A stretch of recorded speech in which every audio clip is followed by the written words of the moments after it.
Well, good morning, everyone.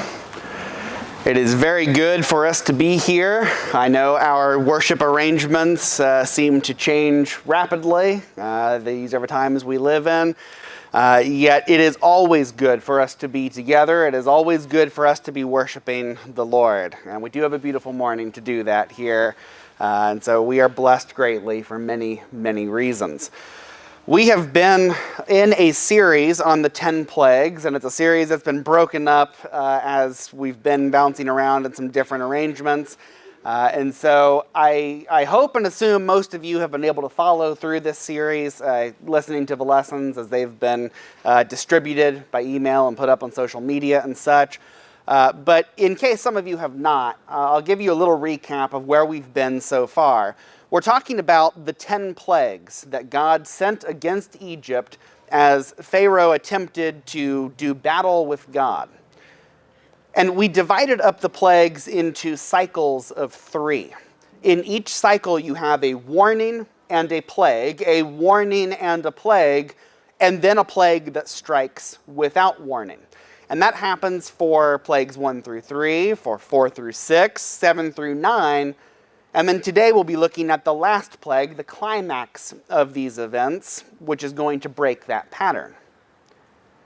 Yet there are also some other progressions that are happening within these cycles and from cycle to cycle. In the first cycle with plagues 1 through 3, we saw that God is steadily increasing the severity of the plagues.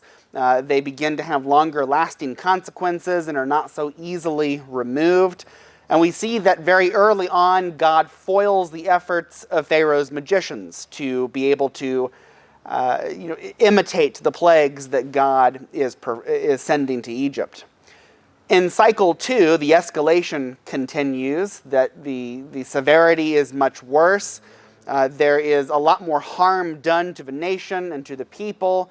But the big lesson in cycle 2 is that God has made a distinction between his people and Pharaoh's people. And that's a distinction that has been made since the beginning of the plagues, but it's made more strongly and it's pointed out to Pharaoh explicitly there in cycle number 2.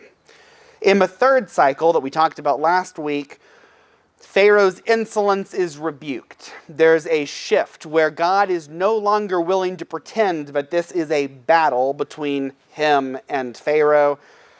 God's fury is poured out upon Egypt, and Pharaoh is going to have to just suffer with everything that God sends him. What is left?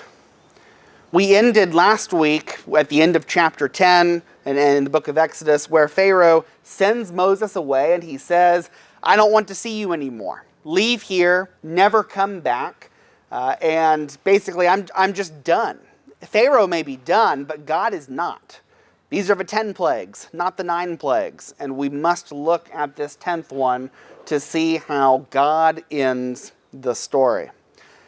In Exodus chapter 11, verses 1 through 10, we see the announcement of the 10th plague. The Lord said to Moses, Yet 1 plague more I will bring upon Pharaoh and upon Egypt. Afterward he will let you go from here. When he lets you go, he will drive you away completely. Speak now in the hearing of the people, that they ask every man of his neighbor and every woman of her neighbor for silver and gold jewelry. And the Lord gave the people favor in the sight of the Egyptians. Moreover, the man Moses was very great in the land of Egypt, in the sight of Pharaoh's servants and in the sight of the people. So Moses said, Thus says the Lord, about midnight I will go out in the midst of Egypt, and every firstborn in the land of Egypt shall die. From the firstborn of Pharaoh who sits on the throne, even to the firstborn of a slave girl who is behind the handmill, and all the firstborn of the cattle. There shall be a great cry throughout all the land of Egypt, such as there has never been, nor ever will be again. But not a dog shall growl against any of the people of Israel, either man or beast, that you may know that the Lord makes a distinction between Egypt and Israel. And all these your servants shall come down to me and bow down to me, saying, Get out, you and all the people who follow you, and after that I will go out. And he went out from Pharaoh in hot anger. Then the Lord said to Moses, Pharaoh will not listen to you, that my wonders may be multiplied in the land of Egypt. Moses and Aaron did all these wonders before Pharaoh, And the Lord hardened Pharaoh's heart, and he did not let the people of Israel go out of his land. You might have a little bit of trouble following the timeline of this. It gets a little bit confusing because at the end of chapter 10, Pharaoh sends Moses away and says, I don't want to see you anymore. Then we have a conversation between God and Moses, and then suddenly Moses and Pharaoh are talking again. And really what there is there's kind of a parenthetical jump that you might miss if you're not watching for it. Think of it more like this. At the end of chapter 10, Pharaoh sends Moses away. In the narrative here, in the first 3 verses of chapter 11, it flashes back to what we see in chapter 4, verses 21 through 23, when God told Moses how all these things were going to end. See, God knew, but there would be 10 plagues. God knew what the last one would be. He knew what it would take to convince Pharaoh to let them leave. In chapter 4, verses 21 through 23, it says, the Lord said to Moses, when you go back to Egypt, see that you do before Pharaoh all the miracles that I have put in your power, but I will harden his heart so that he will not let the people go. Then you shall say to Pharaoh, thus says the Lord, Israel is my firstborn son. And I say to you, let my people go, or let my son go, that he may serve me. And if you refuse to let him go, behold, I will kill your firstborn son. That's way before even the first plague has hit, that God is already telling Moses how this is going to end. And so chapter 11, verses 1 through 3 is the flashback to this to remind you, hey, God already told Moses that this is what would happen. Then when we get to chapter 4, it's Moses still before Pharaoh. Pharaoh has dismissed him angrily and told him not to come back. And it's as if when Moses is leaving that he says, one more thing. This is what's going to happen. The firstborn all over the nation will die, and there will be a great cry all throughout the land. Moses gets the last word as he leaves, and Pharaoh has to wonder, or maybe just has to fear.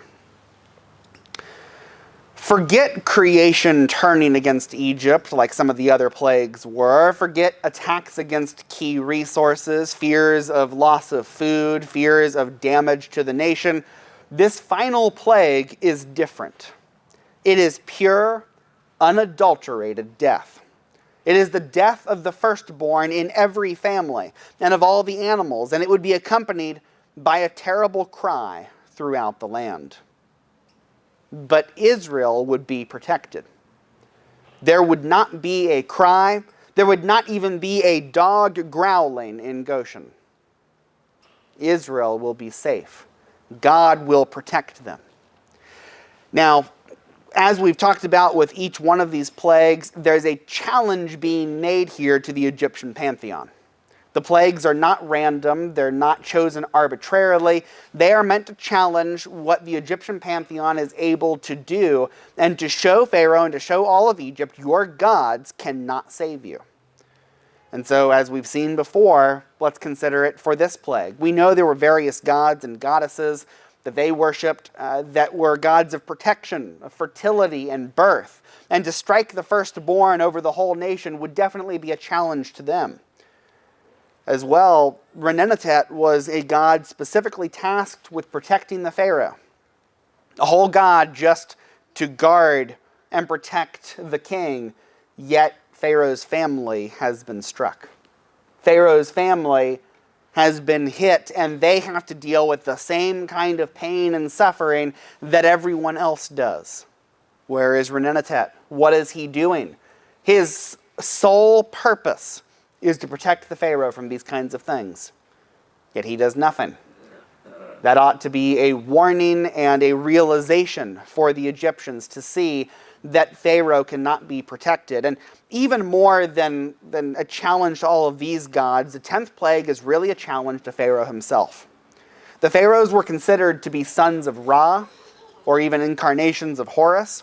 They embodied the collective power of the pantheon. This is not uncommon in many civilizations that worship pagan gods. Many times the king or the ruler is a god himself in the eyes of the people. How convenient to present yourself as not just a leader, not just a king, but as deity, to rule over your people.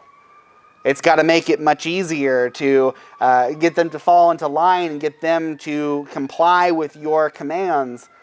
Yet, of course, this is blasphemy.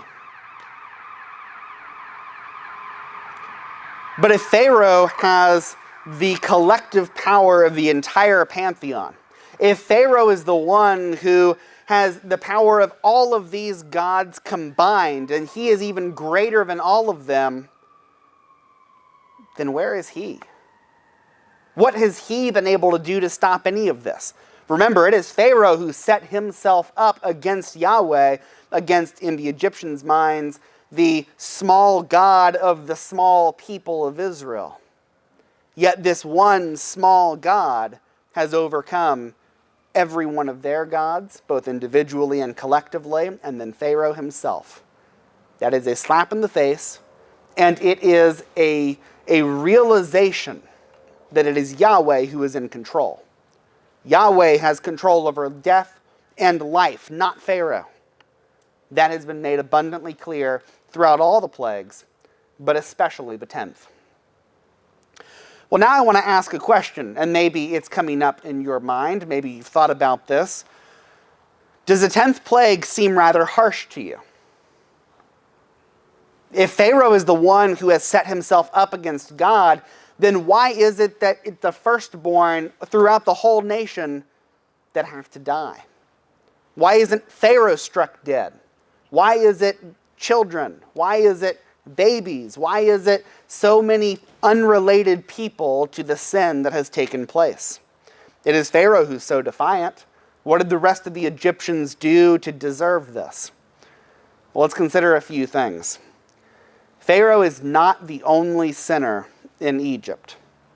There were many evils that were being perpetuated in the land, and as powerful as Pharaoh was and as responsible as he is for what goes on in his nation, no one man, not even a leader of a nation, can possibly be personally responsible for every single thing that happens. It takes other people who are willing to commit these atrocities, who are willing to sin, for them to be perpetuated. But there's a larger issue that we need to understand, even more than that. And that's the issue of vengeance. We are used to saying that vengeance is sinful. Don't take vengeance. Don't be a vengeful kind of person. Why is it that is wrong? Did you know that vengeance is actually not wrong? Vengeance is not sinful. But vengeance is not given to every person. Vengeance is not the domain of each one of us individually. Vengeance is only a sin when taken by the one without the authority to do so. Paul shows in Romans chapter 12 that God rightfully takes vengeance against evildoers. He says, do not return evil for evil. Do not take revenge, take vengeance for the harms committed against you. But what he's not saying is that there will never be consequences to the evildoers. He's saying it is not your job to heap that vengeance upon them. It is God's. The Lord says, vengeance is mine. Then in chapter 13, in the same discussion, just a little bit farther, he also shows that the governing authorities, the civil government, that they are God's servants to carry out his vengeance, at least in certain settings. And so there are things that people are empowered to do as leaders that would be wrong if anyone else did them. So if I come up to you and I grab you by the arms and I restrain you and I lock you in a room, that's wrong. I can't do any such thing. That would be both sinful and immoral and illegal for me to do anything like that. We call it kidnapping or unlawful restraint or something like that. Yet the government does that with certain people who have committed certain crimes. We call it jail or prison. And somehow it's not sinful, it's not unlawful when that happens. What's the difference? The difference is that the civil authorities are empowered by God to carry out vengeance. When you commit a crime, especially a serious enough one that's worthy of that kind of punishment, then lawfully, morally, and righteously, you can face the punishment for that. So it is not vengeance inherently that is evil. It is vengeance when executed by the wrong person. So I am not to be a mercenary, a vigilante, and to go and to wreak this vengeance of my own accord. I leave that to the people who are empowered by God to do so, and then to God himself. That's the difference. So when we take this idea of vengeance and we apply it to what is happening in Egypt, we see that God is punishing Egypt for a horrific crime. And it's more than just one crime, but I think the main one that they're being punished for here is something we've already talked about some in this series. The horrific murder of the Hebrew baby boys. Did you forget about that? Did you forget the impact of that Pharaoh was trying so hard to call the population of the Hebrews that he wanted the baby boys murdered? And it didn't work at first because the midwives wouldn't cooperate, but then he found a way to do it. He just threw them in the river. Now, enough space is in the book of Exodus where you might forget about that. Enough chapters are in between, and enough events have happened that you might forget, but God does not forget. God does not let those unrighteous and unjust acts go unpunished.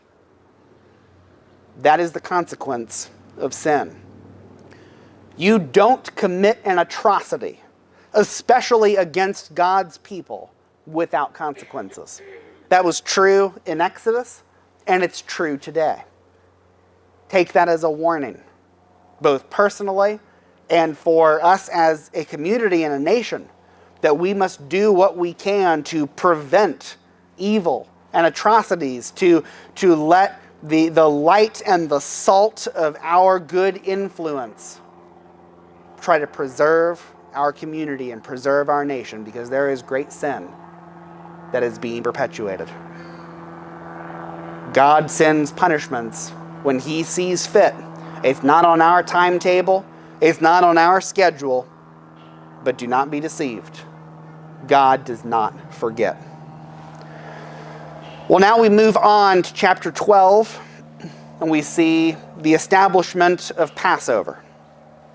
Let's start reading in verse 1, Exodus chapter 12 and verse 1. The Lord said to Moses and Aaron in the land of Egypt, "This month shall be for you the beginning of months. It shall be the first month of the year for you. Tell all the congregation of Israel, but on the 10th day of this month, every man shall take a lamb according to their father's houses, a lamb for a household. And if the household is too small for a lamb, then he and his nearest neighbor shall take according to the number of persons. According to what each can eat, you shall make your count for the lamb. Your lamb shall be without blemish, a male a year old. You shall take it from the sheep or from the goats, and you shall keep it until the 14th day of the month, when the whole assembly of the congregation of Israel shall kill their lambs at twilight. Then they shall take some of the blood and put it on the 2 doorposts and the lintel of the houses in which they eat it. They shall eat the flesh that night, roasted on the fire with unleavened bread and bitter herbs. They shall eat it. Do not eat any of it raw or boiled in water, but roasted, its head and its legs and its inner parts. And you shall let none of it remain until the morning. Anything that remains until the morning you shall burn. In this manner you shall eat it, with your belt fastened, your sandals on your feet, and your staff in your hand, and you shall eat it in haste. It is the Lord's Passover. For I will pass through the land of Egypt that night, and I will strike all the firstborn in the land of Egypt, both man and beast, and on all the gods of Egypt I will execute judgments. I am the Lord. The blood shall be a sign for you on the houses where you are, and when I see the blood, I will pass over you.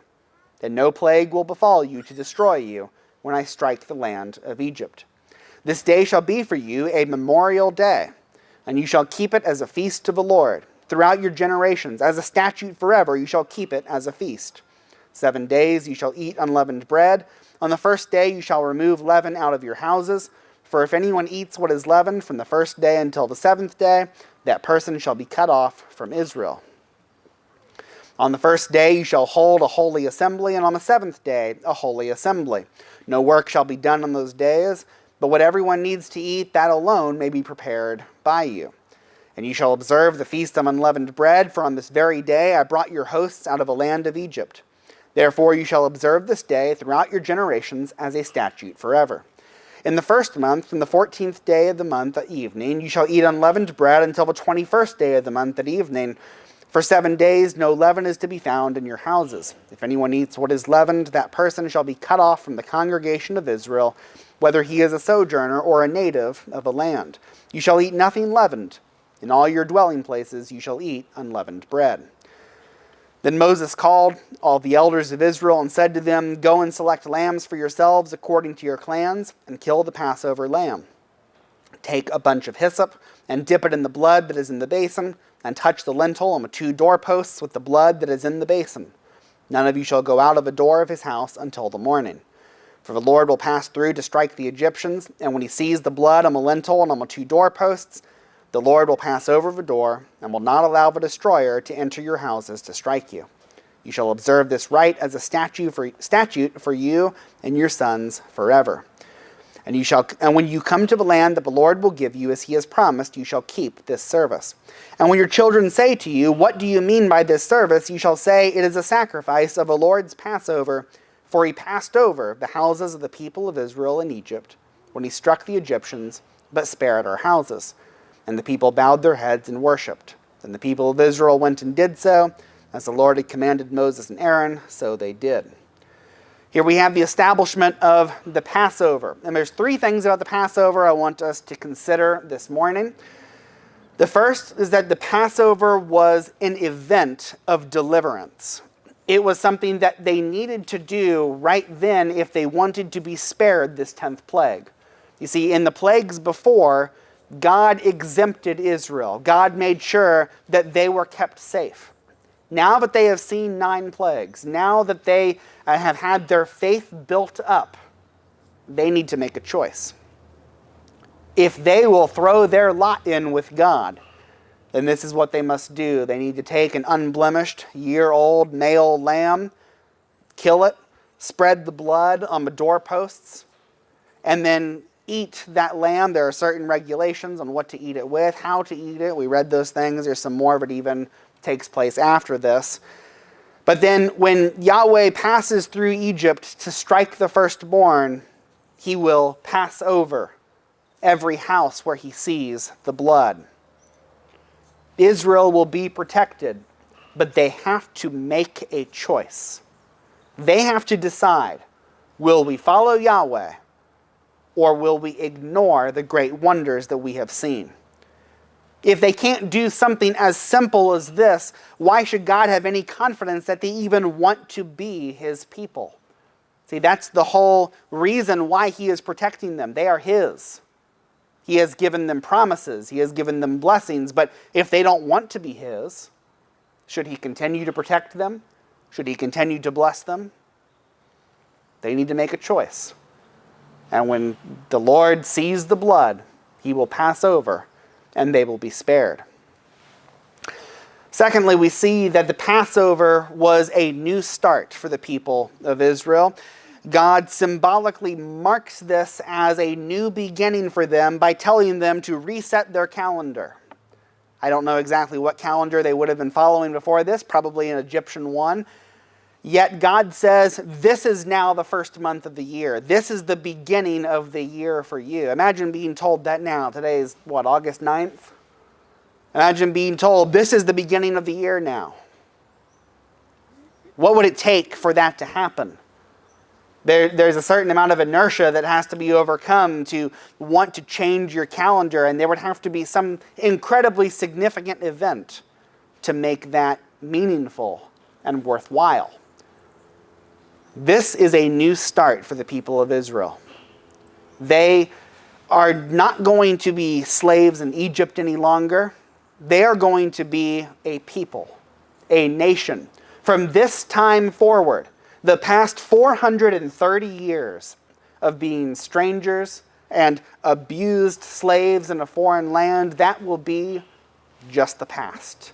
That will be nothing more than a memory, nothing more than something for them to remember. Yet they're moving on to bigger and better things that God has promised them. They're moving away from their pain and anguish and oppression and on to a glorious future. They need to mark that. And resetting the calendar and observing the Passover was the way that God wanted them to do that. And then thirdly, Passover was more than just an event, more than just a reset. It was a remembrance. It was something that they were supposed to observe for years to come, for generations to come. Notice that many of the instructions that we read here in Exodus chapter 12 are not particularly practical for that first time that they would observe the Passover. There are things there that don't make sense right then, but would make sense next year, and the year after that, and the generation after that, and for generations to come. Passover was never intended to be a one-time event. It was intended to be an observance that would be observed for generations to come. Remember that was one of the purposes of the plagues. God told Moses, one day you will tell your children about these things, and your grandchildren about these things, and they will tell future generations of these things. The plagues are not just about God versus Pharaoh. It's not even just about freeing Israel from slavery. It is about giving a symbol for generations to come. In fact, Jewish people today still observe the Passover. The Seder meal specifically, it's taken on some different forms. There's been some different things that have happened. Judaism is a fairly complicated system of religions in many ways these days. But the Passover is still observed because they recognize how significant it is. Without the Passover, they would not be a people. They would not be a nation. They would still be in bondage, and it is God who led them out. Okay, well, we saw the 10th plague announced. We saw the Passover instituted. We haven't actually seen the 10th plague yet. That happens here in Exodus 12, verses 29 through 39. At midnight, the Lord struck down all the firstborn in the land of Egypt, from the firstborn of Pharaoh who sat on his throne to the firstborn of the captive who was in the dungeon, and all the firstborn of the livestock. And Pharaoh rose up in the night, he and all his servants and all the Egyptians, and there was a great cry in Egypt, for there was not a house where someone was not dead. And then he summoned Moses and Aaron by night and said, "Up, go out from among my people, both you and the people of Israel, and go, serve the Lord as you have said. Take your flocks and your herds, as you have said, and be gone, and bless me also." The Egyptians were urgent with the people to send them out of the land in haste, for they said, "We shall all be dead." So the people took their dough before it was leavened, their kneading bowls being bound up in their cloaks on their shoulders. And the people of Israel had also done as Moses told them, for they had asked the Egyptians for silver and gold jewelry and for clothing. And the Lord had given the people favor in the sight of the Egyptians, so that they let them have what they asked. Thus they plundered the Egyptians. And the people of Israel journeyed from Ramses to Succoth, about 600,000 men on foot, besides women and children. A mixed multitude also went up with them, and very much livestock, both flocks and herds.